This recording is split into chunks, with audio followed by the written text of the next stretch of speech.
The Lekker Rugby Pod Instant Reaction with Harry Jones. Only on Megaphone Rugby. Welcome to this instant reaction, Lekker Rugby Pod. On the case, as usual, Harry and I were jumping up and down. We were going to do this a bit later, but after that, absolute masterclass by the Springboks. I'm getting goosebumps as I'm saying it. Harry, we couldn't wait. We jumped on. How's it, man? What a great day. I don't even know where to start. Yes. I think I saw some of the best tries ever, and now they're all going into one. I saw gliding attacks. I think the one that stood out for me the most, obviously, the joy was Archie Sneeman going into his full giraffe, lope, and you could see all the guys trying to get to him and jump on him, and you have to jump really high. But then I thought, no. I really like the try where Willemse just kind of glides and shears into the side. Grant Williams just does a little bit of an in-out, and then a bloody Andre Estes and looks for someone to hit and take him over the try line just to say, we made you give up. We made you give up. Yeah. You can deny it later. You can have funny speeches, but the All Blacks, for the first time in the history of watching the All Blacks, had a bit of a looking for the whistle, hoping that it would end. It was carnage. So many good tries. I thought Sia's burst off the power scrum, and then finding Andre, picking up that nice ball, and then kicking it to Colby to scoot over. It was basically Vi giving us a 3 after that. I just felt like there was a lot of that was the turning point of the game, because up till then it was 10-7. It was kind of tight. Go to 14-7 and then never looked back. Apparently, that's the worst beating the All Blacks have been given in New Zealand ever by anybody. And we'd probably be the ones who would do it. But at some points, I couldn't even believe what I was watching. Because there were so many things in the first part of the game where you thought, ooh, Kubas Reinach knocking on 3 times at the base, having all that possession, turning down the 3 in the first 2 minutes, Archie driving over, and that's wiped off from the knock-on check, and then Colby being dispossessed to the ball. You thought, ooh, what if it's one of those nights where we have 75% of the territory? We put the hands through the ball. We were doing really well, but we don't score. What if we just kind of get in this kind of loop and we're stuck? So I felt like that moment where Sia just kind of found that 5th gear that he's been missing for a while. And Andre did not mess up that no ruck recycle. He just fingertips and got the ball right. There it was. Man, I got to say, there's so many heroes that it's difficult to even go through them. But what was your favorite try? Pieter-Steph du Toit not stuffing up that final pass just before the try line. Remember the previous time? He said, you couldn't do it. This one, I remember. That's what I was referring to on the WhatsApp group. That's when he made that pass stick. And what a try it was. I can't stop getting goosebumps, man. And Marnie Lebok, let's give credit where credit is due. Coming on early, all this pressure, like a machine. Hugh Griffin said Marnie is the best Springbok fly-off. And Hugh Griffin, I think you proved your point. Okay, Sasha went off. We'll see you next time. But Marnie, man, what a game. What a game, man. Yeah, we have great playoffs. I mean, I love them all. I've never thought it was a debate between one of the 2 or 3, just styles. And this suited. To be fair, for the Boks coaches, they must have been sweating early because every single one of the bench backs was already on. And, it sort of pointed out sometimes why the 5-3 is really important because you needed all 3 of those guys. Grant Williams being one of the best wings that's not a wing. Listen, I thought Marnie Lebok was magisterial. I liked it was cheeky that that one conversion, he waited till the very, very, very, very end and boom, put it over just for fun. I do think that try you're referring to where Ethan Hooker, who must have been close to being man of the match for me. I don't know who the official man of the match was, but he just was so immaculate with his play. He was monstrously physical. He actually just cleaned some guys out. He erased some of his opposite numbers, but he was so good in the air. And then that turn of speed, I didn't know. I mean, I've seen him have a burst in Urk level, but I hadn't seen him I wasn't sure he could do it at test level, and he left some boys behind in his wake. He doesn't look like he's quick, but he is quick. And so I thought that burst he had, and then Andre Tamani, the cross kick to Pieter-Steph, who did really well in contact. I think most people does have a hard time maneuvering in there, and then finding Kwacha, who is just a man on a mission to say, I'm not done, I'm not finished, I'm not finished. Look at me, good look, And so he's part of that older cadre, I think, that's putting their hands up and saying, don't forget me. Maybe Sia was doing the same thing. I love them all. I do love your boy Ruan Norche's steal right there on the goal line, and then the pick and go, not getting held up was really important. Yeah, the 24 get it wide. Yeah. And then suddenly, Mani actually threw a really shit pass to Willemse. Yeah. Behind him. Yeah. And Willemse had so much to do. And he just basically, all game, he was not tackled by the first tackler. No first tackler took Damian down. Gaza just had this kind of, his footwork was back. And I felt like his confidence was back all game. And so when he took that on, I thought, no, he's going to score here. And sure enough, it wasn't even difficult for him. I do think that it's difficult to evaluate this game in some ways because, like everyone looked good. It was almost like everyone was a hero, but I was probably most affected by seeing Ethan Hooker in his second test, I think, and really in a way almost his first, because this is the first time he ran on. It was the first time he was entrusted with the position for the whole game, and I've rarely seen a better display by a two-cap Bok in certainly in New Zealand against the All Blacks. But man, it's. I also was thinking the whole time, I wish I was in Wellington. Why did I go to the Auckland one? This was the one to go. I was thinking the same thing, Harry. I was thinking the same thing. Oh. The interesting thing for me is when Colby went off, Hooker switched to right wing and Grant Williams came onto left. And Hooker did equally well on both those wings. He can play both center positions. I mean, that guy is a future superstar, like you just said. Yeah, definitely. I think it was early in the year. I put some post up there that said, the more I see of Ethan Hooker, the more test match animal I see, comfortable in space, really good in contact. He's calm. I saw that his placement of the ball was really good too, because he was always running in space. He was never, he didn't have many openings except for that one big burst.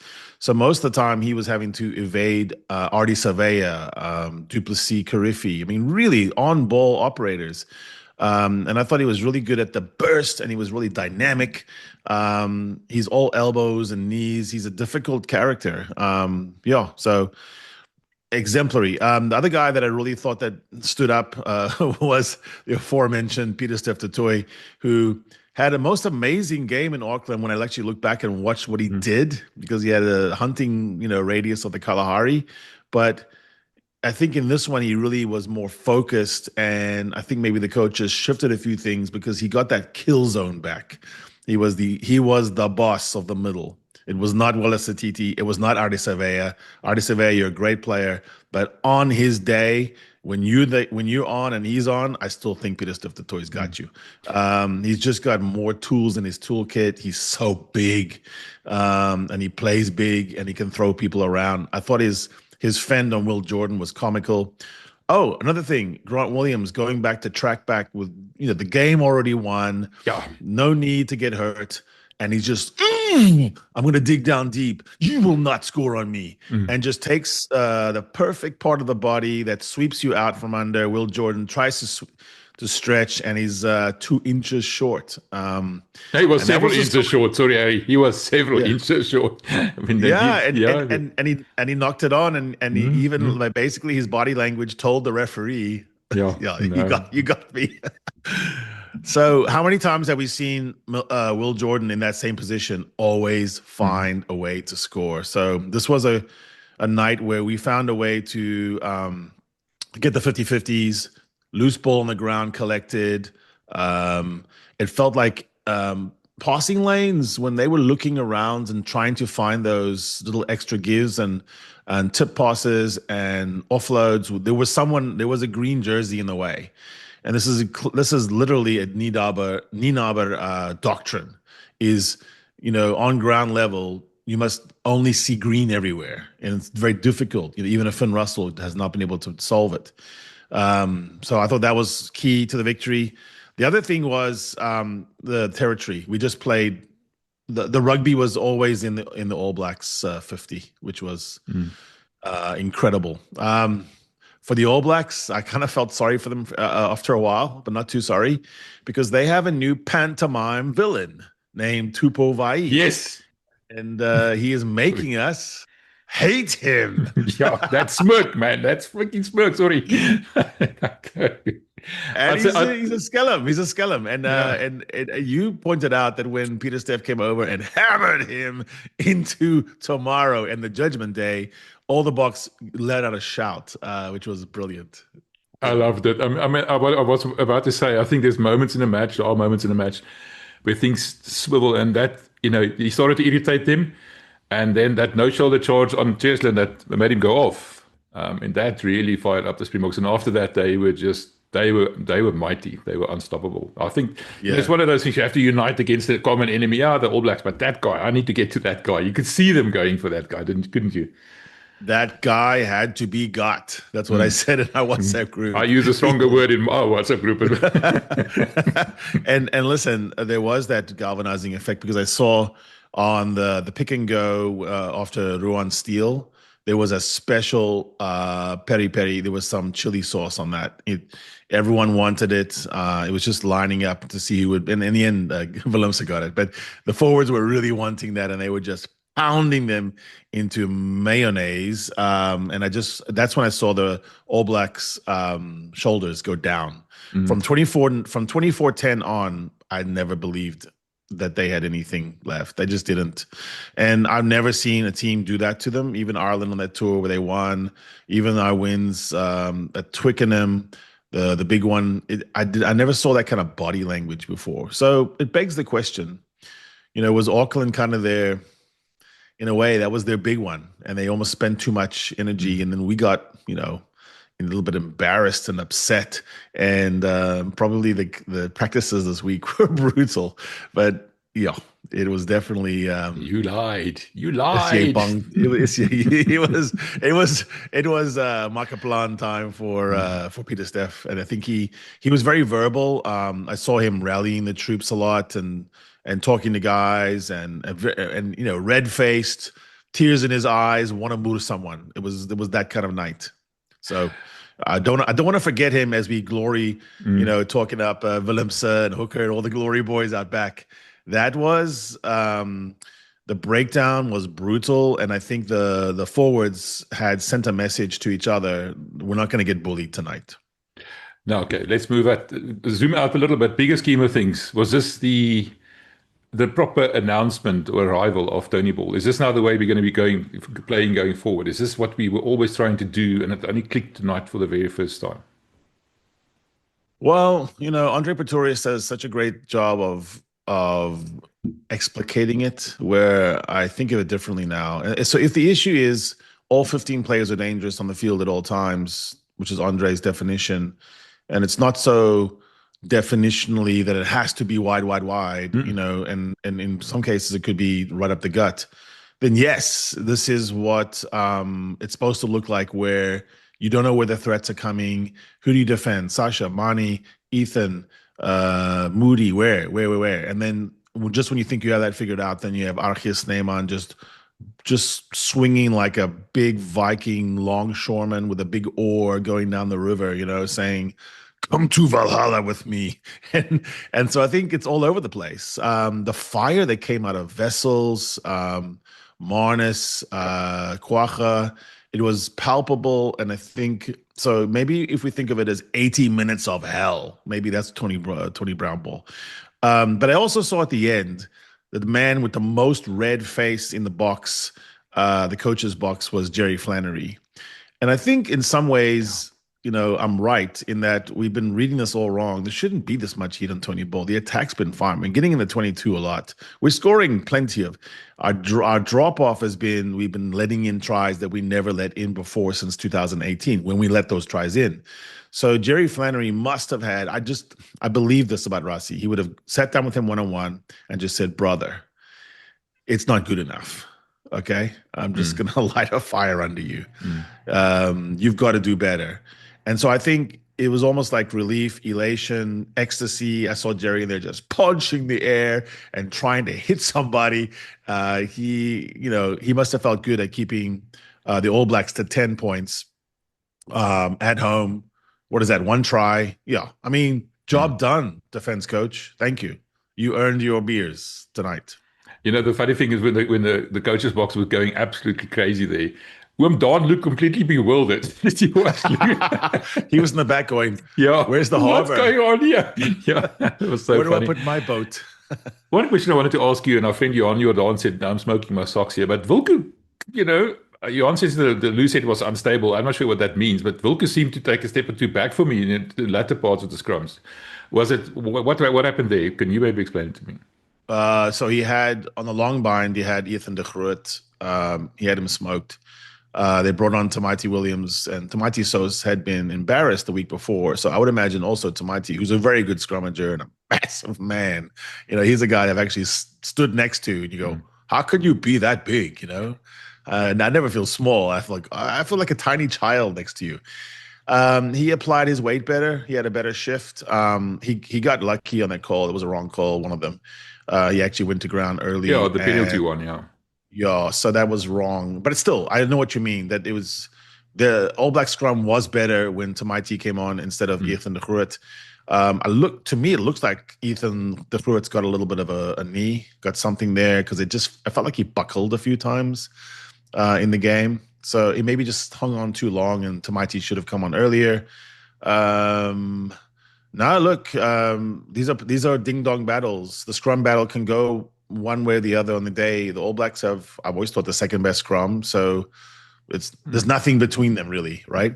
No, the big news of the day was that the lineouts, whilst still a problem, still a work on, we turned into a weapon against theirs. So it's almost like I'm not sure our attacking lineout is fully fixed, but our defensive lineout's better.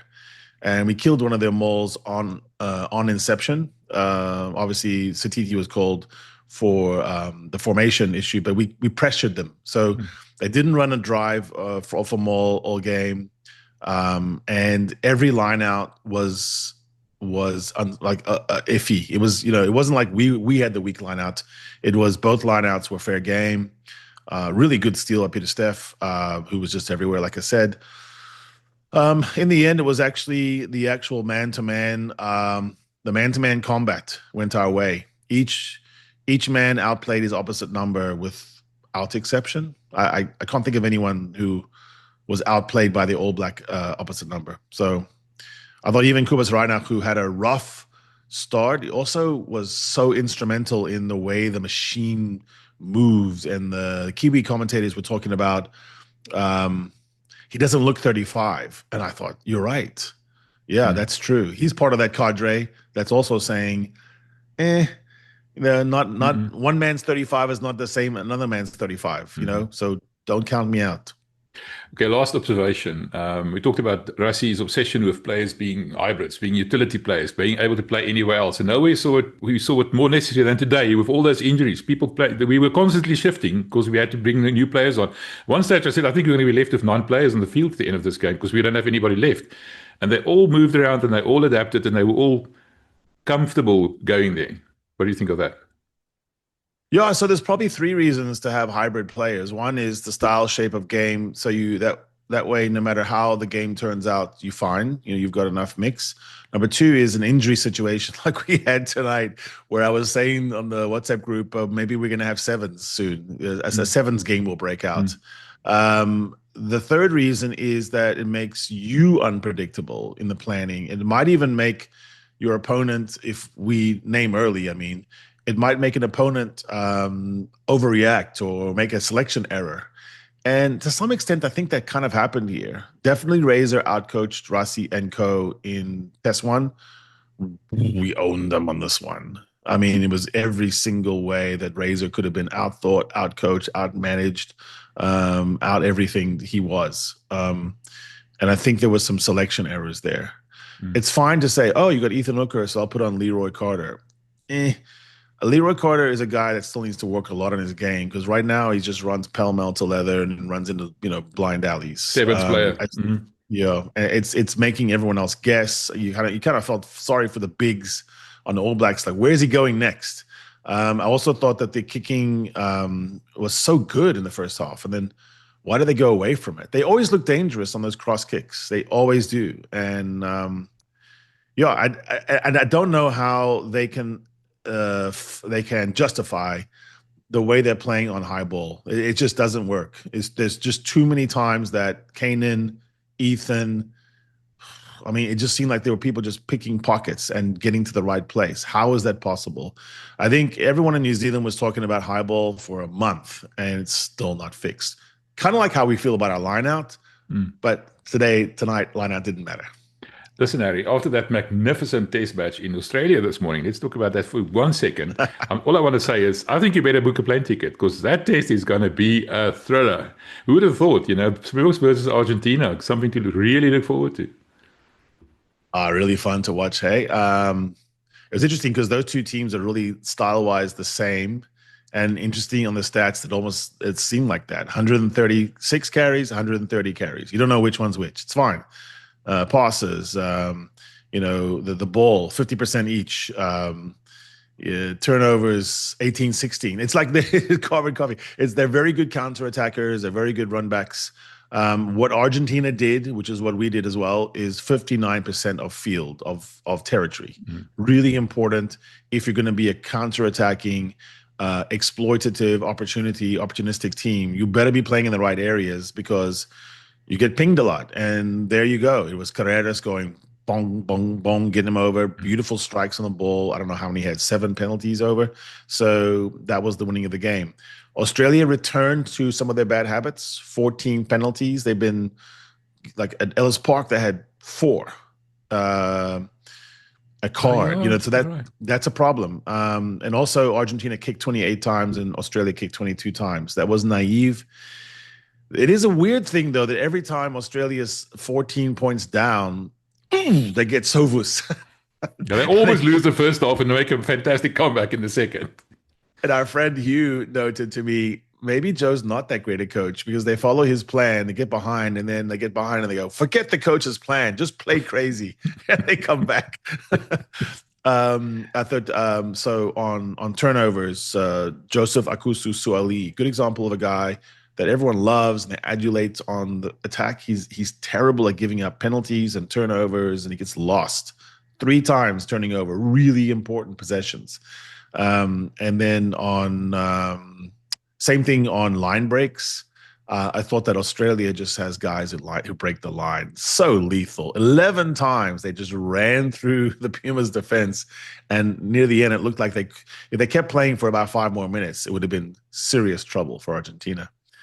I love it. I'm starting to enjoy the passion of the traveling fans of Argentina who manage to cheer in unison. Even their hand gestures are coordinated, and their songs. I mean, they filled up the sold-out Allianz where you almost felt like it was 50-50. Of course it wasn't, but they are just such good fans, so good on them. On a note on that, I don't know, how truthful the panning of the cake tin was because the cameraman wants to get a lot of Bok fans in it. But it did seem like we had a lot of Bok fans there. Yep. And I did, talking Wellington in Auckland, I did hear a lot of people saying, and now we're going on to Wellington to make it a real tour. And as well as plenty of people live there as well. I recognized one of the girls who was, in 2018, she was one of the people they focused on when we made that comeback and won. It was the same girl. And I thought, she probably lives in Wellington.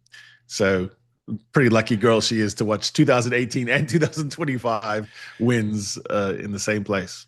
Remember what you said, it happens every 7 years. the other side of it that you forgot is it happens in Wellington every 7. So plan your trips better next time, man. Come on.